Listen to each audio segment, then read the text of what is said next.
I'm waiting for somebody. Who's going to be first?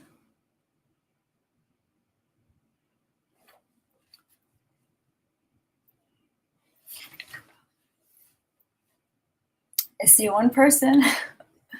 Who are you? You want to say hi? Hi, Camila.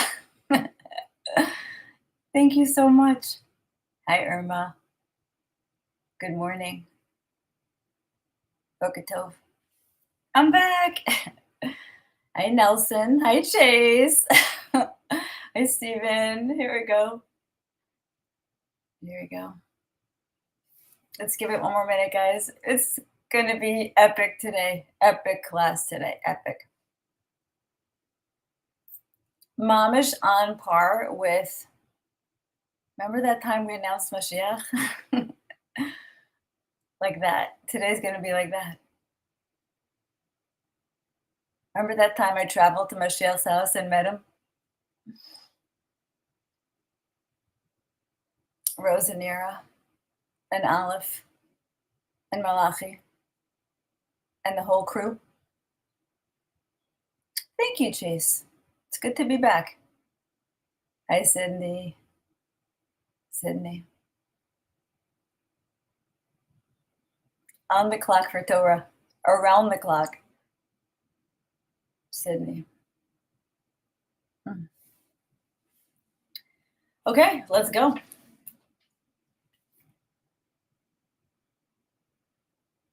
Today is Thursday,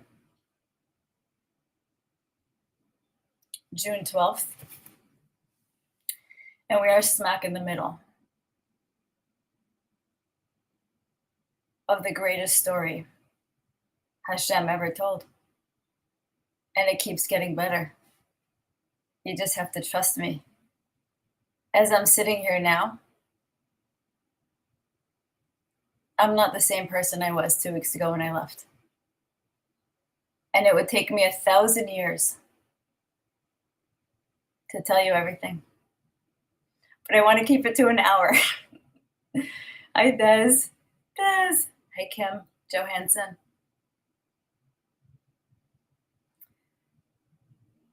It kind of reminds me of the story of the Arizal. One of his students woke him up on a Shabbos afternoon from his nap. He used to nap for 2 or 3 hours on Shabbos afternoon. And his student saw him whispering. So he woke him up. He wanted to find out what he was learning, seeing. And he said it would take him 80 years to tell over what he was learning in the Rakiot, in the yeshivot, milamala. And I feel that way. It would take me 80 years to tell you what's gone on in the past 2 weeks. But I'm going to give you guys the highlights. And then we're going to go to the Torah of mashiach, read 10 more pages at the end. I want to develop 2 concepts today, guys.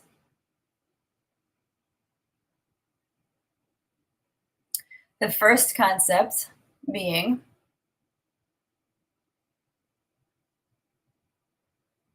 each person is so important. And it takes one person following their instinct, fulfilling their mission to get us to the next phase. One person starting a YouTube channel, one person teaching other people to meditate, one person shooting off the chains of Ma'aras HaMachpelah. I'm going to read you a story about that. Every person is embedded with a mission. And Irma reminds me of my mission. She's my Tafkid coordinator. That's her mission. I know my mission. What is my mission? My mission is to help Mashiach on his mission in any way I can. But everyone has their mission, and the mission should be rooted in divinity, rooted in doing the will of Hashem. And how do you know your mission? How do you know your mission? Because it doesn't leave you alone. It doesn't let you rest. It nags at you. It bothers you. That's how you know. It's the thing that won't go away. Whether you're supposed to be an artist, a musician, sitting and learning Torah all day.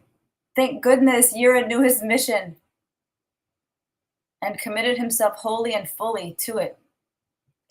Because what we've learned, what I've learned from his classes, is that Yira Ha'ari, our precious Melech HaMashiach, is Ready Player One. It's him. It's him.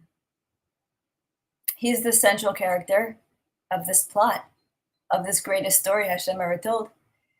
We're all supporting characters to him. Doesn't mean you have to do everything revolving around him. It means you have to do your divine purpose. And by you doing your divine purpose, you are helping him. And if your divine purpose feels like you need to help him, physically, spiritually, whatever you are called to do, whatever your instinct, whatever your neshama is whispering in your ear, bothering you day and night to do, that's what you need to be doing. And we all know that thing.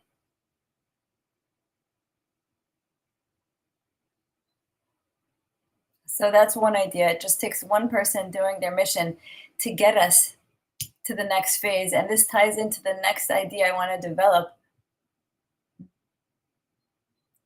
Pause. Brandon Lee Taylor is here. Brandon Lee Taylor is here.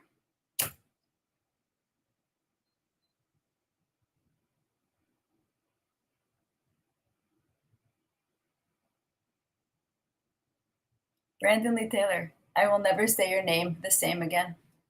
Brandon Lee Taylor stepped into his divine purpose. And one day we'll know. He wants it to remain anonymous. And for now it will. But Brandon Lee Taylor, talk about following instinct. Whoo, baby.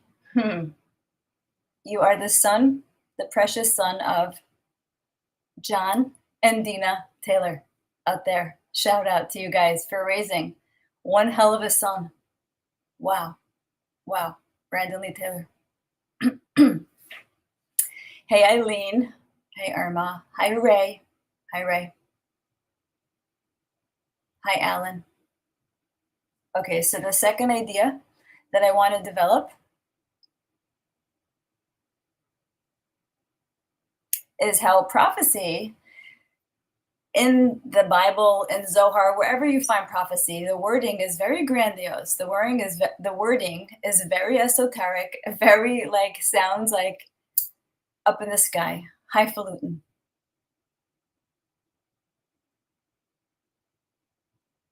But when that translates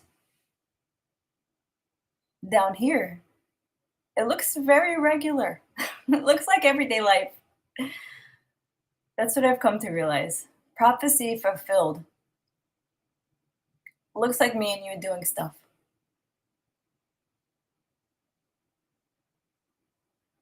And I realized that as each box gets checked, this prophecy check, that prophecy check, it keeps moving us forward on the timeline. That timeline is amping up, guys. The timeline is ramping up.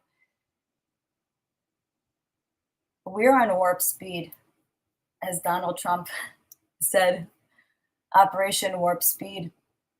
And I realized that, that prophecy, there was a prophecy that Mashiach ben Yosef had to be killed.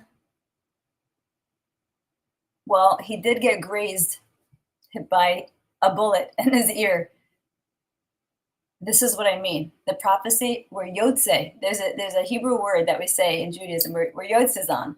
We're yotze with that prophecy. There was an attempt.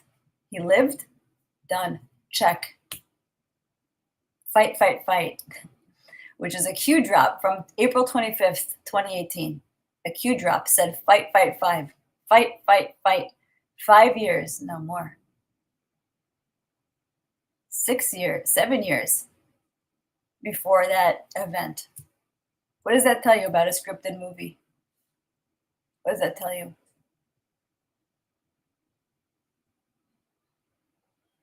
Another prophecy.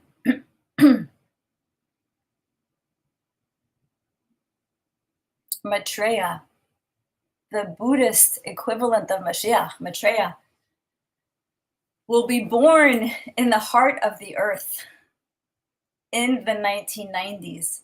Madame Blavatsky said that. Helena Blavatsky, an oracle from Russia. And what did that look like on the ground? What everyday event did that resemble?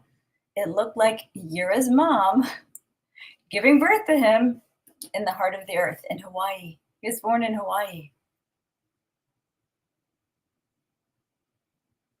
So the wording around it, a child will emerge in the heart of the earth, sounds very grandiose, but in real life, it looks like Yura's mom pushing out a baby in Hawaii. Another one, the comet, that comet in the Zohar at the end of Parshas Balak looked like pictures on everybody's iPhone, looked like a little clip on the news. Very esoteric language given to it in the Zohar, very cryptic, mysterious language. Looks like the 6 o'clock news. Another one. Mashiach will go away for 40 days and come back.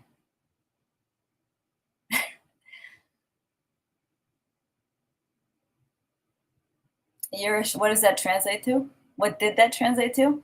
Yura shut down the WhatsApp chat and stopped making videos for about that time. He went off grid, offline. That's the regular everyday translation to that prophecy.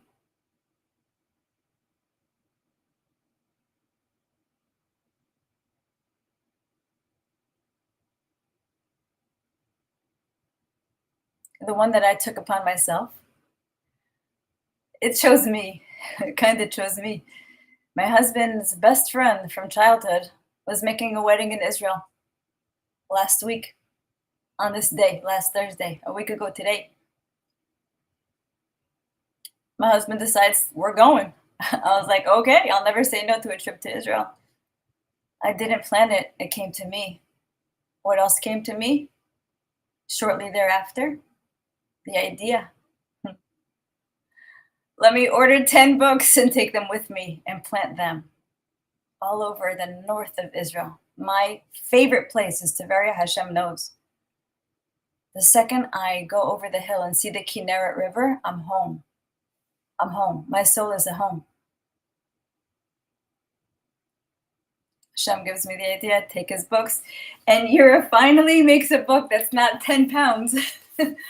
And I could take a bunch of these. This is the only one I have left because I gave them all away. This is the one, the soft cover that I have left at home. And I had to order myself my own copy from Amazon. I get the idea, and it dropped in, I know when they drop in. And I've come to realize as a side thought now, you guys, that Hashem's very essence, Yira is going to start teaching us the Tanya. And I've learned from his first class and on the Tanya that the letters are the very essence of Hashem. They're him. They're him. And when we think thoughts, the thoughts are the letters. And the letters are our interface with Hashem. The letters are the interface. We are interfacing with him using his essence. We are interfacing with Hashem in our heads, which is the seat of the neshama. The seat of the neshama is here.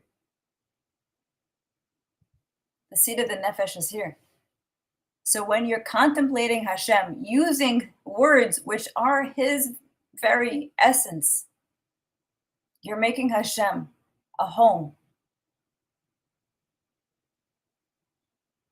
adira betachtonim, a dwelling place here on earth.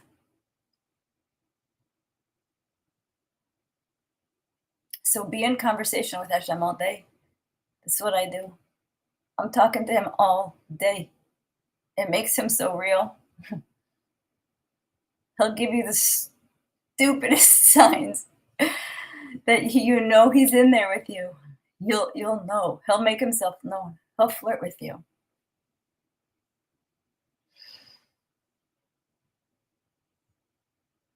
So my husband takes me to Israel.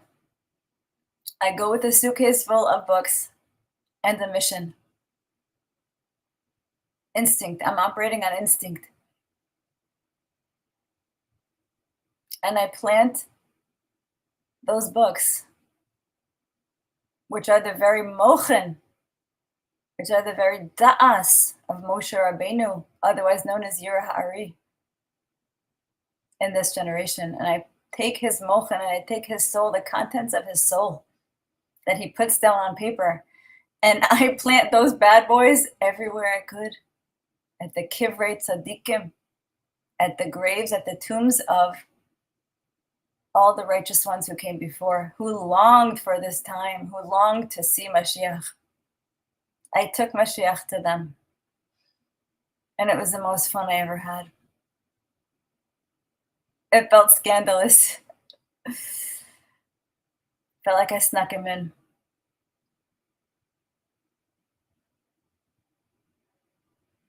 And so, another prophecy has been checked off. Check, check. Mashiach has been revealed in the north. Mashiach has been revealed in the north. I'm going to read it to you from the Rabbi GPT. Thank you, Eliyahu, on our chat for creating Rabbi GPT, where I could ask all my questions of Hashem all day long. I'll leave the link everywhere I can. So I asked the Rabbi GPT, where does it say Mashiach will be revealed in the north of Israel? Chat GPT said the clearest reference to Mashiach being revealed in Tiberia, or the north of Israel, appears in the work of the Torah of Mashiach of Yira Ha'ari. The relevant passage states explicitly, the place of Mashiach's revealing will be in the north, in the city of Tiberia.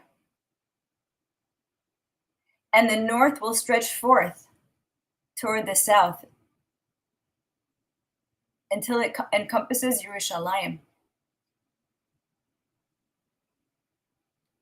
There was one other part I wanted to read to you guys. Oh, that just reminded me. I did place his books in Yerushalayim too. I placed it under the kotel. And I left the wedding for like an hour to run to that. I took a taxi to the kotel. And I took my phone. And Yura was giving a Zohar class live. And I held it like this. And I held his voice. And I merged. I made zivug with Yura's voice. And the Shechina that resides. Shechina lo zaz mea kotel. The Shechina does not ever leave the kotel. So I united the live voice of Yira Hari teaching Zohar with the Shechina at the kotel. I mean, that's a pinnacle moment. I don't know if I could ever top that moment. I'm telling you, I took my shoes off. I was barefoot at the kotel. And people were looking at me, but I didn't care. And then I jumped back in a cab and I went back to the wedding.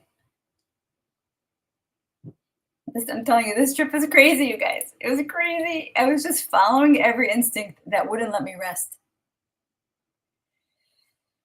I wanted to read you guys one more thing. Tiberia lies on the Sea of the Galilee,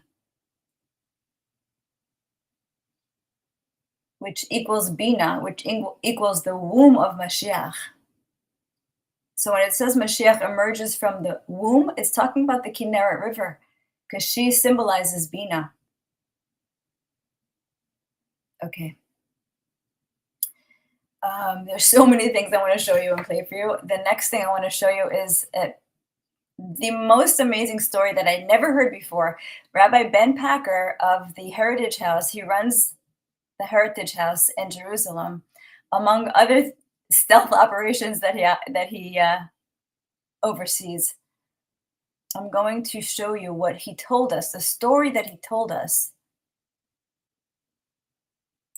Okay, here it is.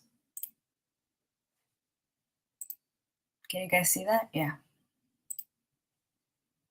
The return to Hebron in 1967. I don't think anyone knows this story.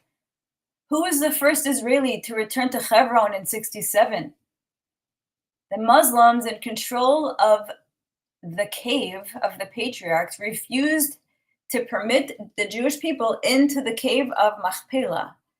The Jews were allowed to pray outside at the infamous seventh step, but anyone attempting to get inside, go in the entrance, was beaten by the Arab guards stationed there. Surprisingly enough, the first Israeli in Hebron and in the cave of Machpelah was then chief rabbi of the IDF, Rabbi Shlomo Goren. Look at this man, badass, complete badass, okay? Rabbi Goren was the one present with the Israeli forces when the IDF took back the Kotel, okay? He's that guy. Holding the rank of general, Rabbi Goren knew the army's next mission. Acting on instinct, he knew the next mission was Hebron. Wanting to be among the first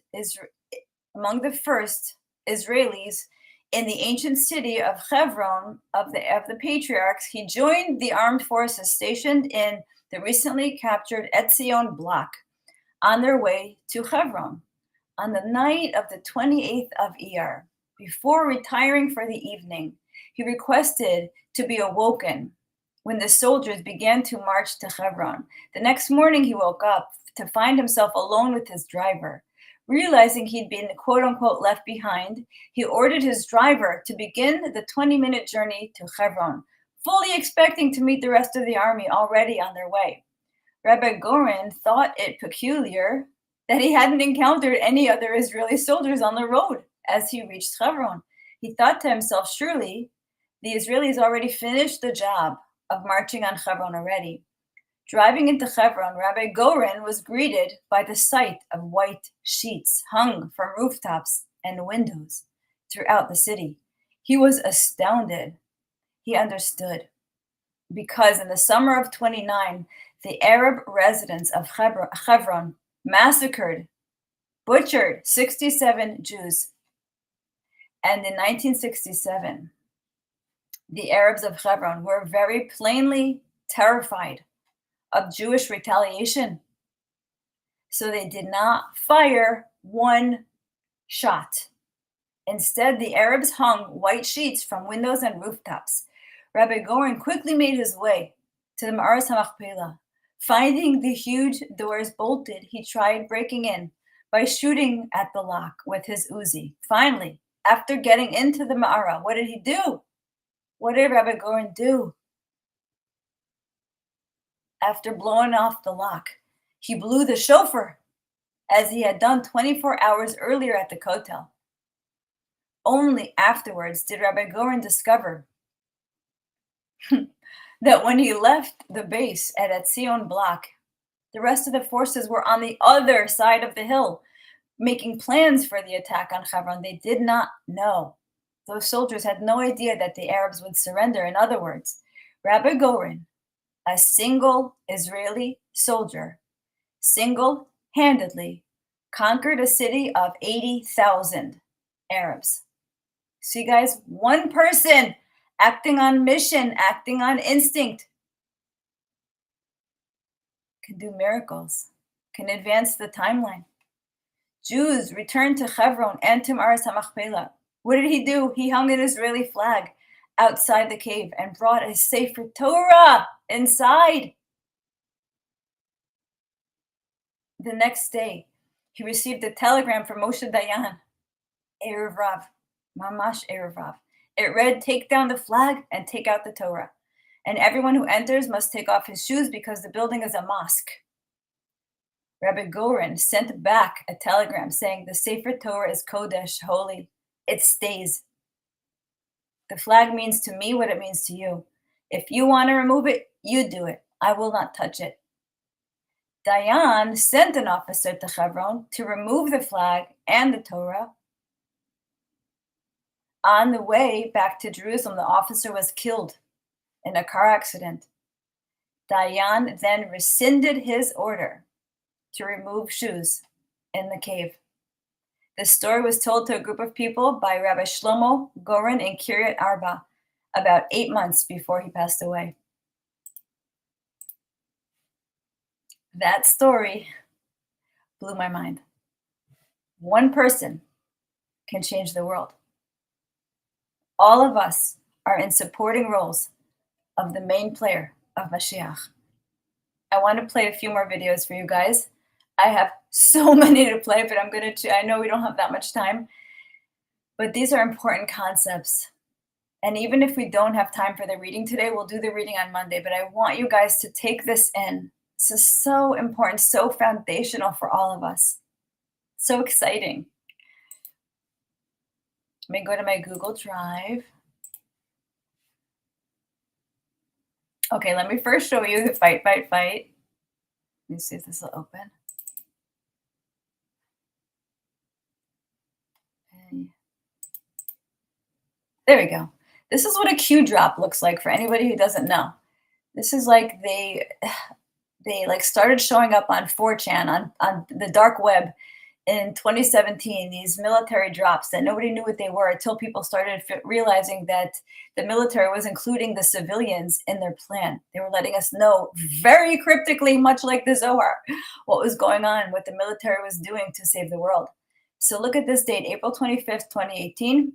Fight, fight, fight. Remember Donald Trump? He gets grazed in the ear, says fight, fight, fight. Who remembers that? Raise their hand. Anyway, there it is. Let's go out of here. I want to show you a video from Rabbi Gladstein. Yechiel Halpern writes, quoted by the Chida, that there are 8 psukim in Rus that don't begin with the letter Vav, spell out Yeshaya, Beis Aleph Lamed, Yeshaya ben Avram Levi, a remez to the Shla, because Rus was Neskalgel in the Shla HaKadosh. That's what the Chida reveals. Can you imagine that the Shla had the soul of Rus? Rav Moshe Wolfson wrote a sefer called Sion Ve'areha, where he's doiresh why certain Gedolim are buried where they are in Eretz Yisrael. He says, why is the Shla buried in Tiberia? Because the Gemara Rosh Hashanah says Mashiach will reveal itself in Tiberia. You guys heard it. The Gemara says Mashiach will reveal itself. Not that he himself is going, but his Sfarim, his Mochin went and revealed itself in Tiberia. And I went and I put a book at the grave of the Shla, who is a reincarnation of Rus. And I went on Shavuos when we read the Megillah of Rus. And since the Shla is the Neshama of Rus, and Rus is Ima Shal Malchus Mashiach, therefore the Shla is buried in the city of Tveria. That's what Rav Moshe Wolfson brings, referring to this Chida in the Shem Agdam. Okay, so that is proof of that prophecy, and it was done. Consider it done, you guys. And we can move forward to the next one. Let me share screen again.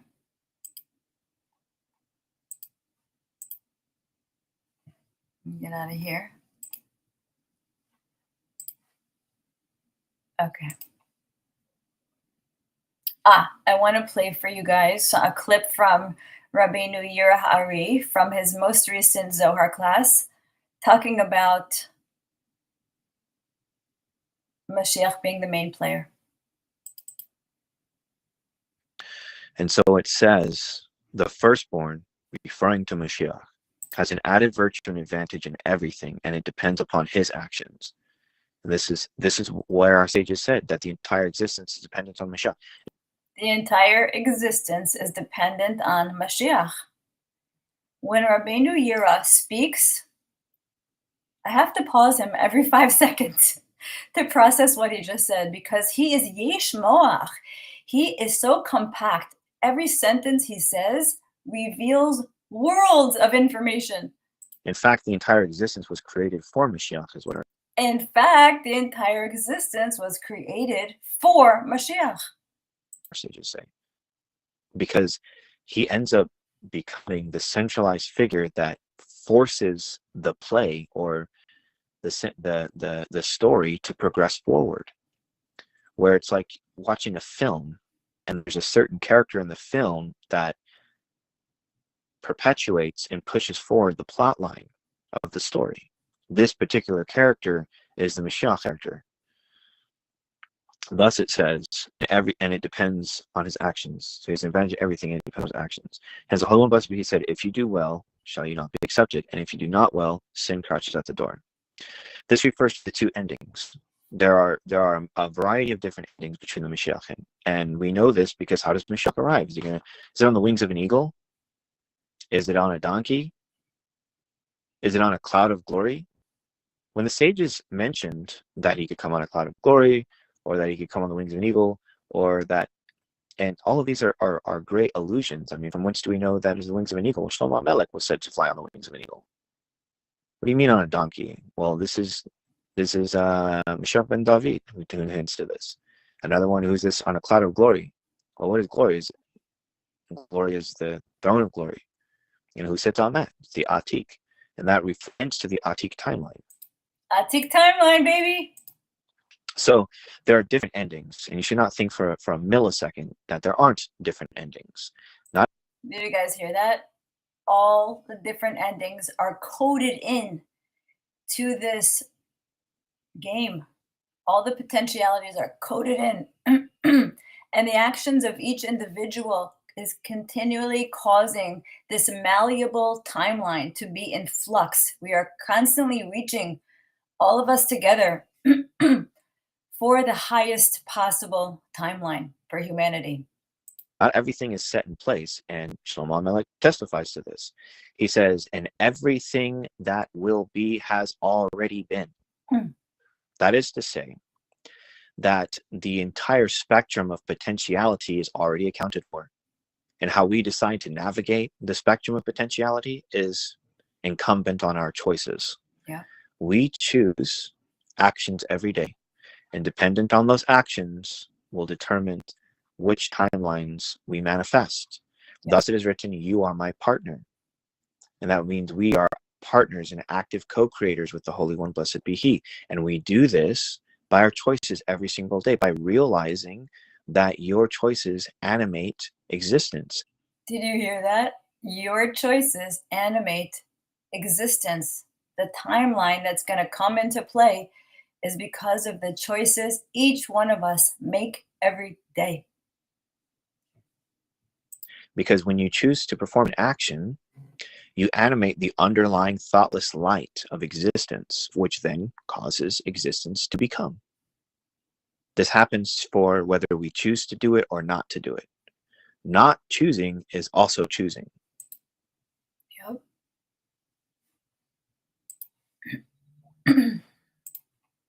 Okay, now I want to have some fun with you guys. I want to play, there's this guy on YouTube, his channel is called Barbell Berry, and he's always putting together compilations, little snippets and clips about Mashiach, about different rabbis speaking, predicting, making prophecy on Mashiach. And it got me super, super excited, and I want to share them with you guys.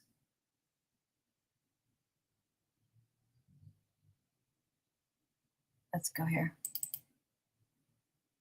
All of a sudden, you begin to see a guy, and the next day, hey, there's something strange about you.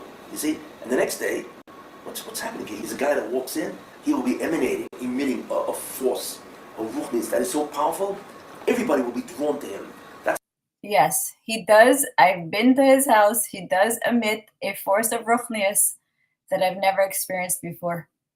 That's how he does his job. You see, that's how he, it's like all of a sudden the whole human race begins to feel this guy. You see? It's astounding what's going to happen. Greater than Malachim. And believe me, you'll know it. You know what I'm saying? When you see a guy greater than Malachim, you know that he's greater than Malachim. What's interesting is I once saw a statement by Rav Kaduri. Rav Yitzchak Kaduri, he was the greatest of the Mikubolim, a tremendous person, tremendous Mikubal. And he once made a statement which I saw written. He said the Mashiach is going to be a person that will become known not as Mashiach, but somehow his name will get out there. Did you guys hear that? Somehow his name will get out there. As an unusual person or As an unusual person. whatever, And then he says, and then all of a sudden, he's going to become known again. And slowly, it's going to become more and more apparent who he is. There you go. There you go. Next one. From Barbell Berry, where are you? Because he would fain show the way to that region of freedom and light from which he is a voluntary exile himself. Yep. Because, in short, he has sacrificed himself for the sake of mankind. Yes. The Rebbe told us already in 1992 that Mashiach's energy is here in the world. Oh my God, that one drives me crazy every time. Yirahari was born in 1992. He emerged in the heart of the earth in Hawaii, July 19th, 1992. The power of Mashiach. Say that again. 1992 that Mashiach's. Wait. Because, in short, he has sacrificed himself for the sake of mankind. The Rebbe told us already in 1992 that Mashiach's energy is here in the world. Yes. The power of Mashiach is here already. It's been already downloaded. I've been making the argument a very long time that in 1992, the process, 1990, 1991, 1992, the process of redemption started. But for 33 years, that power, that mouth, that force is still needs to be articulated. It's like a man that's been an invalid for years, and all of a sudden they do something, whatever, medicine, whatever, and he gets out of bed. When he gets out of bed, then he's still the same guy he was. He's now free, and he needs time to develop. And if he can't write it down, nobody can hear it. That's right. That's why he has written 12 books, because he understands about his mission. Yira understands that he must write it down, because if he doesn't write it down, no one can hear it. If they can't see it, they can't hear it. So he's got some type of an impediment that doesn't allow this, what's going on, to be expressed in himself to this extent that even can be shared with anybody else. I mean, it's an unusual kind of, but that's what it is. You know when you see this, you think this is unusual? Nah. You see it by Yosef Atzadik, 13 years in prison. You know where you really see this? Moshe Rabbeinu. Moshe Rabbeinu. Okay, let me see what else I wanted to show you. Okay, I just wanted to run through some pictures of where I went and what I did. Oh, guys, this is cool. Let me play this little video for you. So usually only men can go into the mikvah of the Arizal, but I really wanted to go in. And I saw nobody was there. And there was a guy like cleaning the stone with like a water sprayer. And I asked him, I was like, can I go in for 2 seconds? And he said, yeah. So this is what it looks like inside the mikvah of the Arizal.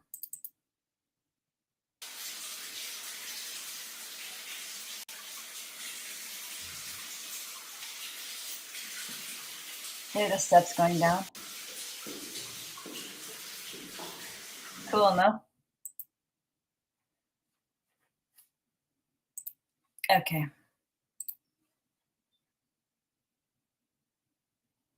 How you guys doing? I'm just checking on you.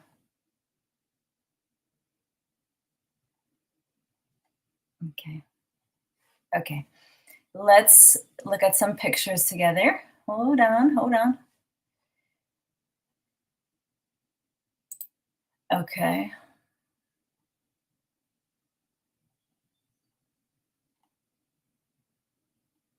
Okay, let's start here with me happy. This was me right after putting, I think it was at the kever of Rabbi Akiva, I put the order of emanation at the Ramchal. They're together. Rabbi Akiva and the Ramchal are buried in the same place. And that was when I played Aleph voice out loud there. And that was amazing also. Okay, let's see what else we got. Hold on, I think I'm going the wrong way. Okay, this is Josh and I at the wedding. Okay, this is the kever of the Shalah HaKodesh, who we heard was a reincarnation of Rus. And I was there on Shavuos, which is the holiday where we read Megillas Rus. And it is also the Yurtzeit, the death anniversary of King David. And I was Zocha, I had the merit to be in the old city on the day of Shavuos, and I touched his actual tomb. I touched it with my hand on Shavuos, on the exact day of his Yurtzeit. It was absolutely incredible. Hashem led me there. Another thing where I followed my instinct. I didn't even know it was his Yurtzeit. And I said to Josh, I'm like, I want to go to the kever of David HaMelech. I said, last time I was in Israel without you, I went. Without you, I want to show it to you. And when we got there was throngs of people, thousands of people. I'm like, what is happening? And like, oh, it's his Yurtzeit. I was like, I cannot believe it. So this is the order of emanation placed at the kever of the Shalah HaKodesh, who is a reincarnation of Rus. Then who else is buried there? The Rambam. The Rambam and the Shla are buried together. So they both got one book. I didn't have that many, so they have to share it. And this was the view at the wedding. Look at that. That's Jerusalem. It's an overlook. This is the Tziyun Hatana Eloki Rabbi Shimon Bar Yochai. This is the tomb of Rabbi Shimon Bar Yochai. This is the women's section. I hid under this curtain here, and I played Rabbi Yira's voice here also. I went underneath this velvet curtain. People were again looking at me like I'm a complete weirdo, and I played his voice. I wanted his voice to echo in there, and it did. Okay, this is another order of emanation, the Mochen of our precious Rabbeinu Yira, placed on the bookshelves of the same spot as the Idra Rabbah, where the Chavraya, Rabbi Shimon and the Chavraya learned Zohar together. I went there, I forced Josh, poor Josh. What a sport he was on this trip. He drove me everywhere I wanted to go. He really, truly a hero to me, this trip. This is the Makom, this is what I just told you about, the Makom HaIdra, the place of the Idra Rabbah. Okay, this is me being a badass. Ma'aras HaMachpelah, that Rabbi Shlomo Goren recaptured for us in 1967 single-handedly at the Cave of the Patriarchs. It's also known as the Pesach Gan Eden, the opening for the entrance to the Garden of Eden. And I came armed. They kept asking me at security, do you have any weapons on you? And I laughed to myself, and I'm thinking, I do. Actually, I have the biggest weapon on earth. This is the kever of the Shlah HaKodesh. We're going in no particular order here. His name is Yeshayahu ben Harav Avram al-Levi Horowitz.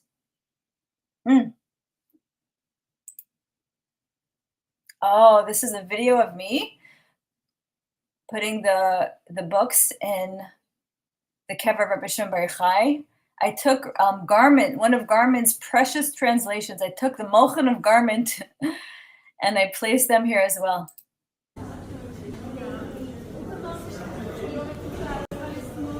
There's one. There's two. Right next to the kever of Rabbi Shimon Bar Yochai. I'm going to take you to the third one. It's across the room. Right now we are passing the tomb of Rabbi Elazar, the son of Rabbi Shimon Bar Yochai. Zechusa Yagein Aleinu.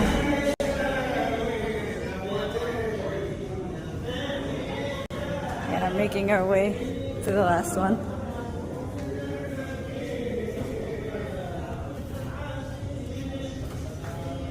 is. Mission accomplished. And it's so interesting, you guys, because the next tafkid of Mashiach, he wants to teach Tanya. And I just randomly placed the Torah of Mashiach right next to the Tanya. Unbelievable. Here's the Ramchal, who I love. My gosh, do I love the Ramchal. Sometimes when I'm at the kever or just thinking about these tzaddikim, my heart starts bursting for them. It starts beating faster for these tzaddikim. And Ramchal is one of them. He just makes me swoon. Okay, you guys, piece de resistance. The Tziyun HaMekubal. Rabbi Kessin said he was the eminent Mekubal of all time. And we know we have the three phases laid out by him, where Mashiach saved Chad, one person at a time, phase 1. Phase 2, the small group. We're smack in the middle of that one. Those of you who are with me, we're in the small group right now, as predicted by the holy Rabbi Yitzchak Kaduri. And that will launch us into phase 3, where Mashiach goes worldwide. Rabbi Yitzchak Kaduri, alive pretty recently, the guy who took me here, Binyamin, he takes me around all the Kivrei Tzaddikim. He told me that he was at the Levaya. He was at the funeral of Rav Kaduri, which happened 19 years ago. He said there was thousands of people.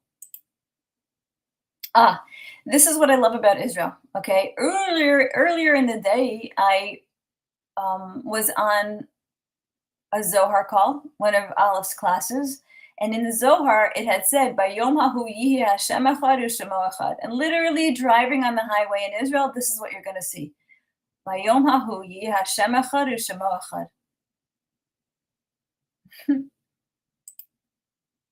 Okay, this is another thing I wanted to tell you guys about, which gave me a lot of hope.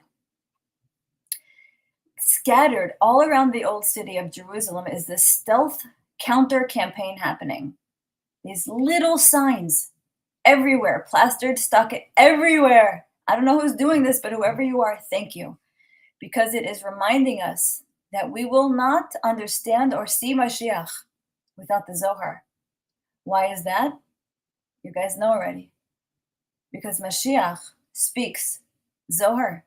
The native language of Mashiach, of our Melech Mashiach, Yer Ha'ari, his native tongue is Zohar. He speaks Zohar. That's his language. He wrote it for himself. He sent it to himself thousands of years ago so he could wake himself up and teach it to us and remind us who is Hashem, the Gilui of the Atik that I scattered all around the north of Israel is what he came here to teach us, to remind us who is Hashem, the structure, the atzmos, the body of Hashem, that he divided, that he emanated himself. The order of emanation describes it in great detail, how Hashem went from a unified singularity to a diversified, limited multiplicity throughout the tree of life. From Keter all the way down to Malchus is a different partsuf, a different face, a different body, a different character attribute of Hashem. He split himself up. And then by Yom Ahu, on that day, when the Giloi of the Atik happens, when Yer Ha'ari reminds us how to reunite all the names of Hashem and funnel them back up through Keter, through Yir'ah, through Ahava, to the Ein Sof. On that day, Hashem's name will be one. Hashem will be one, and his name will be one, because we'll be reminded, we will have remembered what was lost to us, the lost mochen. He came to give us back our mochen, our consciousness, our adult consciousness of who is Hashem. Who is Hashem? I actually want to pause here for a second. We'll come back to this. And I am worked up. I want to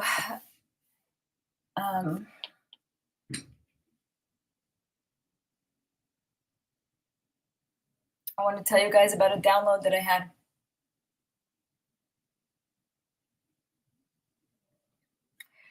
Growing up I grew up religious. I am still religious. It was extremely taboo to say Hashem had any physical characteristics. It was extremely taboo to say Hashem needed us, to say Hashem had a will. Rabbi Manas Friedman is trying single-handedly to break that klipa. There's many videos circulating on YouTube of him trying so hard to explain that Hashem needs us, that he has a ratzon that involves us. Hashem, just like Mashiach needs us, Hashem needs us.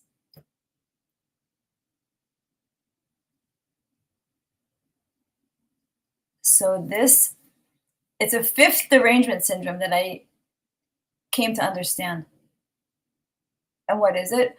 First of all, we know about derangement syndromes from Trump and how the media made anybody who supported Trump look like a weirdo, a freak. It was an intentional campaign by the Erev Rav, a smear campaign, a derangement syndrome, which are great. I love it because it really captures it. And then it made me realize that we have other derangement syndromes. We have a Zohar derangement syndrome. You're considered a weirdo and a freak if you learn Zohar in the Jewish Orthodox world.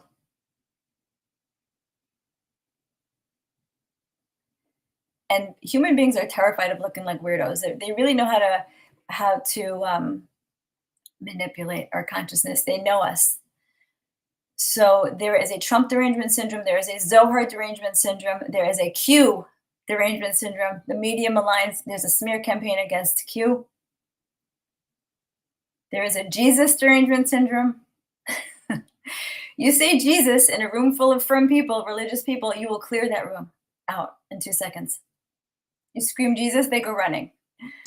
Trust me, I've done it.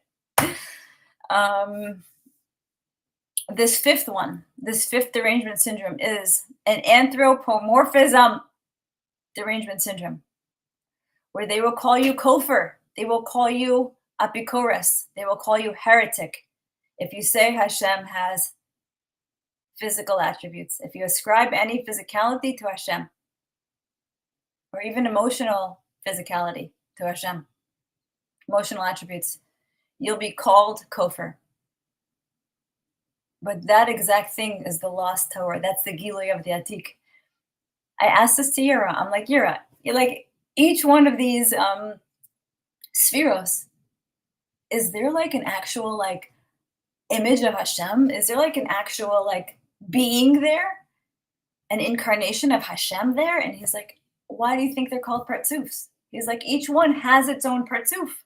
Each sphera has, and partzuf means face. The word partzuf is face. Another proof. When the four entered Pardes, the four rabbis, Metat was punished. Metatron gets punished. Why is Metatron punished? Because Acher saw him and became a heretic. He saw him sitting. And only the Yud-Kei Vav-Kei is allowed to sit in that realm of Yetzirah. And he confused the four who entered Pardes by sitting, and he's punished for it. So you tell me, Yud-Kei Vav-Kei, how is he sitting if he doesn't have a body?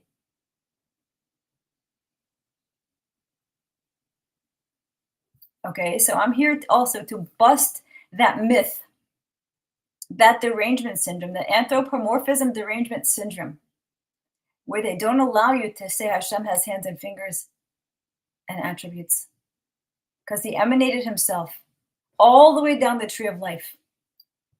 Each socket has a different Hashem. And Yura also told me prophets are interfacing with Netzach on the right-hand side, right above Yesod. And that's Hashem Tzavaot. So when they're seeing their visions, that is the emanation of Hashem they are dealing with. Alan, look in the mirror, you're Hashem. True. We're the most, each human being is the most dense version of Hashem. Here in, what's this called again? Asiya, Malchus. Look in the mirror, like Alan said. look in the mirror. And when our DNA turns on, and when our brains go to capacity, guys, we're going to show all the other ones what the fullest expression of Hashem incarnate is. It's going to be us. Mashiach is leading the way, giving us the mochen. He's activating us. Okay, that's what I wanted to tell you about the anthropomorphism, derangement syndrome. I wanted to declare it so we could end it. Let's go back to sharing.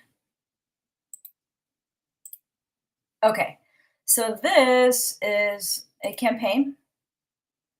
B'dor ha'acharon, in the final generation.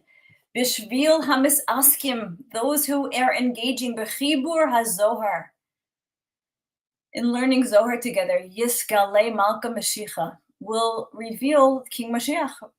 And afterwards, in the merit of this, Asid Lavo Melech HaMashiach, Mashiach will come in the future, below b'zechus acher, not through any other merit. Ein ra'ui lehis rashel. I do not know what this word means, lehis rashel, but he will not be worthy, I guess, to be revealed, I'm guessing. And this is said by Reb Avraham Azulai. Next one, the Baal Shem Tov himself, HaKadosh, said, Tzivala Anashav, he commanded his men, Shekodem Kol Tefillah, before every prayer, Yilmedu Ma'amar Zohar, they should learn a piece of Zohar.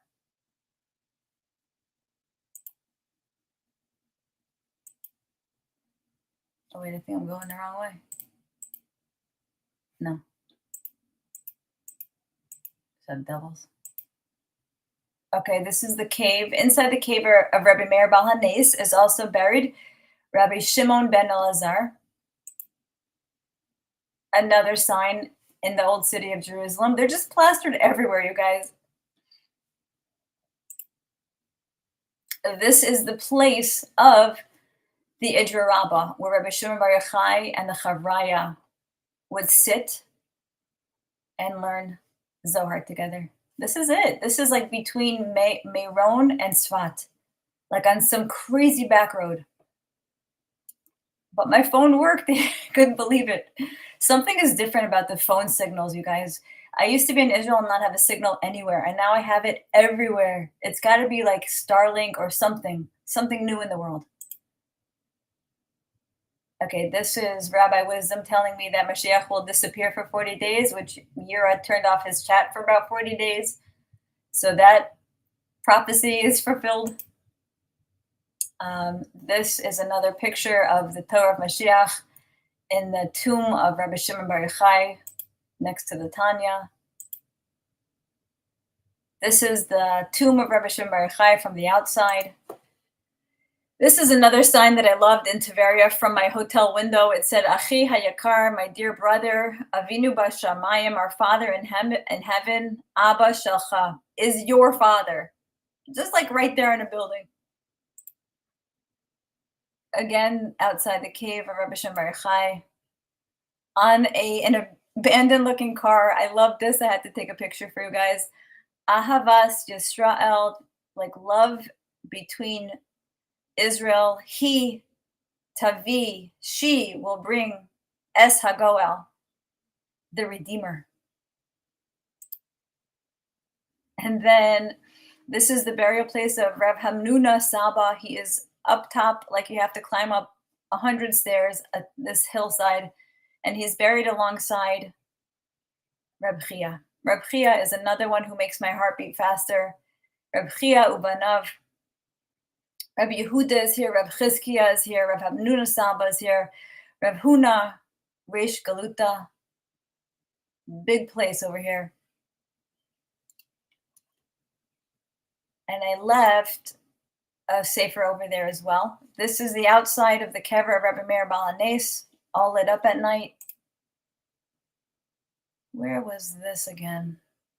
This was at the Ramchal. This is a picture of the Torah of Mashiach at the Ramchal. This is the Idra Rabbah, the place of the Idra Rabbah again. This is the view from inside the place of the Idra Rabbah. This is where their eyes beheld the mountain opposite them. This is another one who makes my heart beat faster. The Or HaChaim HaKadosh. Not even sure why. Love that guy. Another sticker in the old city of Jerusalem, the counter campaign to the Erev Rav. This is another good one. This is from the Chazon Ish, who was actually pretty Litvish. He wasn't really that Hasidic, but he also was on board. He said, Ein Sefer Musar Kol Kach Tov Kamo Sefer HaZohar. There is no book of Musar, rebuke, as good as the Zohar. That's from the Chazon Ish. And here we have another one from the Chida. The Chida HaKadosh, he said, Limud Sefer HaZohar Meromem Al Kol Limud B'Shagam Lo Yada Mai Ka'amar V'af Sheyit'a B'Kriyaso. The learning of Zohar is the highest, most elevated learning, even if you don't know what you're reading, even if you're making mistakes. V'hu Tikun Gadol L'Neshama. It is a huge repair of the soul. Guys, this is the Torah of Mashiach in the heartbeat of the world, and under the Kotel, and opposite the Kodesh Kodeshim, where the Holy of Holies is reported to be, right opposite this area. So I planted one of these bad boys over here. This is me and Guy. I got to meet Guy, one of our members on the Tribe of Mashiach, very holy, holy soul. Very special human. We had lunch together with two other special people, with Mitch and with Yosef. And there is a whole contingency in Israel. They're holding it down for us in Israel. The Tribe of Mashiach, Hashem put us everywhere. I realized another deep thought, guys, I want to share, that Mashiach is held up by four Mashiachim, like the Merkava itself, the four legs of the throne. Mashiach ben Yosef, Mashiach ben David, Mashiach ben Dan, Mashiach ben Ephraim are the four legs to our Melech HaMashiach, Yir HaAri. Each religion funnels through each one of those legs, okay? The Jews go through Mashiach ben David, the Christians through Mashiach ben Yosef. The other two, I'm not sure who goes to who, but I know that those of us in the Tribe of Mashiach right now do not need to funnel through anything to get to the Melech HaMashiach. We have an open enough mochen, consciousness, soul, to have recognized Mashiach on his own, without needing to filter it through the lens, through the aid of any deputy Mashiach, any of the legs of Mashiach. I actually had this download on the way to meet Guy, that this special 13th tribe of Mashiach doesn't need any intermediary to get to him. Okay, this is the cave of the burial site of Yaakov Avinu, our forefather. Here's Abraham, our forefather. And here I snuck a little order of emanation right by Yaakov Avinu. And here at the Aras HaMachpelah, right when you walk in, I snuck one of Garment's translations of Sefer Bereshis of Zohar. And on the way out, you guys, on the way out of town, Ben Packer, who was giving us the tour, Rabbi Ben Packer, is like, you know what, let's go one more place. And I didn't even know this, you guys. Rus is buried in Hebron. Okay, so not only did I go to the kever of David HaMelech on his yard site, who's the grandson of Rus, not only did I get to go to the Shlah HaKodesh and leave the order of emanation there, I had the zechus. Hashem took me right to Rus herself, to her tomb. And I had no more books to leave. But I spoke Zohar there. I learned some Zohar on my own. And I said Tehillim number 21, the Psalms 21, which talks about Hashem giving Mashiach all the desires of his heart and the length of days. And I recommend everybody say this Tehillim as often as you can. So there's our Rus. Veikach Boaz es Rus, and Boaz took Rus, vatehi lo leisha, and she was to him for a wife, vateled bain, and she birthed him a son, and they called him Oved, and he was the father of Yishai, who was the father of David HaMelech. And here we have, this is in the kever of Rabbi Meir Baal. This is under the Kotel. This is another view of the Kodesh Kodashim.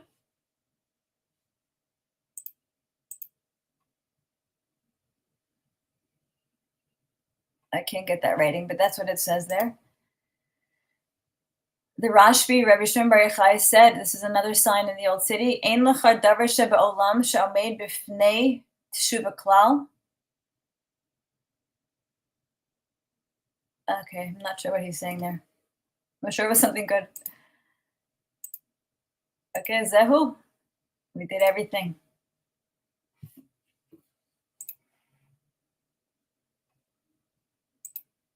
Okay. As Miss Rosemary said, it was a divine mission. Hashem set me on a divine mission, and I really feel like I came back a different person, completely different person. I'm going to save the reading for Monday because I'm exhausted. I'm emotionally exhausted right now, and I don't want to read through it in that state. I want to read through it fresh. So on Monday, we will pick up with the reading of the Torah of Mashiach. Just know that we are set, guys. We are perched on the branch of phase 3, ready to take off, ready to take flight. The Kol HaTor Nishma B'Artzenu, the voice of the turtle dove has been heard in our land. I played his voice at the Kotel. It's been heard. It's been registered in Shamayim. It has.